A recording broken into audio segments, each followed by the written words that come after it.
আসসালামু আলাইকুম, সবাই কেমন আছেন? ইলমা ডেলি ব্লগ থেকে আপনাদের মাঝে আমি আবার হাজির হলাম ছোট্ট একটা ভিডিও নিয়ে।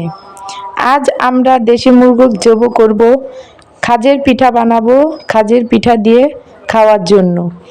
এই মোরগটা আমি সুন্দর করে কেটে পরিষ্কার করে নেব। আর ওদিকে আমার ভাইয়ের বউ রান্না বসিয়ে দিয়েছে। গ্রামের বাড়িতে আসলে এটাই একটা আনন্দ। কার কার এরকম আনন্দ হয় সেটা অবশ্যই আমাকে জানাবেন কমেন্ট বক্সে। গ্রামের বাড়িতে আসলে দেশি মোরগ, দেশি শাকসবজি, বাইরের তরিতরকারি এগুলো খাওয়া কতটা আনন্দের সেটা হয়তো গ্রামে যারা থাকে তারাই বুঝতে পারে। ঢাকা থেকে গ্রামে এসেছি, এখন আমরা দেশি মুরগ জব করলাম, নারকেল দিয়ে রান্না করলাম দেশি মুরগ, খাজের পিঠা বানালাম। খাজের পিঠা বানাতে গিয়ে অনেক দুষ্টামি ফাজলামির মাঝে পিঠাগুলো সবাই রান্নাঘরে বসেই আমরা খাওয়া দাওয়া করলাম। রান্নাঘরটা আমাদের একটু পাকা করা, কিন্তু আশেপাশে একটু পরিষ্কার করতে পারিনি, ওটা আপনারা স্কিপ করবেন। রান্নাঘরে আমি পিঠা যখন বানাচ্ছি তখন থেকেই আমার মেয়ে বলতেছিল আমি একটু দেব, আমি একটু দেব। আপনারা দেখতে পাবেন আমি ওকে দিয়ে একটু খাজে দেওয়াচ্ছি। সবাই আনন্দ করে এই পিঠাগুলো খাবো, কিছুটা আবার রসেও ভিজাবো।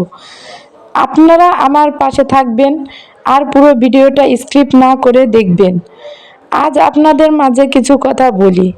আমি ভিডিও দিতে উৎসাহ পাই যদি আপনারা ভিডিওগুলো দেখে আমাকে কমেন্ট করেন এবং সেগুলো রিপ্লাই যদি আমি দিতে পারি তাহলে আমার অনেকটাই আনন্দ লাগে। এই পিঠাগুলা বানাচ্ছি, যখন ঢাকা চলে যাব এগুলো আমরা অনেক মিস করব। গাছে খেজুরের রস আছে, খেজুরের রসগুলো দিয়ে আমরা এই কিছু পিঠা শুকনো মুরগির গোশত দিয়ে খাবো, আর কিছু পিঠা ভিজিয়ে দেব। আমার ছেলে মেয়ে আমরা সবাই একটু একটু পিঠাগুলো খাচ্ছিলাম। গাছের খেজুরের রস দিয়ে পিঠাগুলো ভিজিয়ে রাখবো, পরের দিন সকালে আমরা এগুলো সবাই ঠান্ডা হলে খাবো।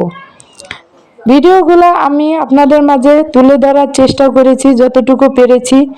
ভিডিওটা আমার কীরকম হয়েছে অবশ্যই আপনারা কমেন্ট বক্সে জানিয়ে দেবেন। ভিডিওটা আমার ভালো লাগলে অবশ্যই লাইক, কমেন্ট, শেয়ার করে পাশে থাকা বেল আইকন বাজিয়ে রাখবেন যেন আমার পরবর্তী ভিডিও আপনাদের মাঝে চলে যায়। দেখতে দেখতে ভিডিও শেষে এসে পড়েছি। সবাই ভালো থাকবেন, সুস্থ থাকবেন।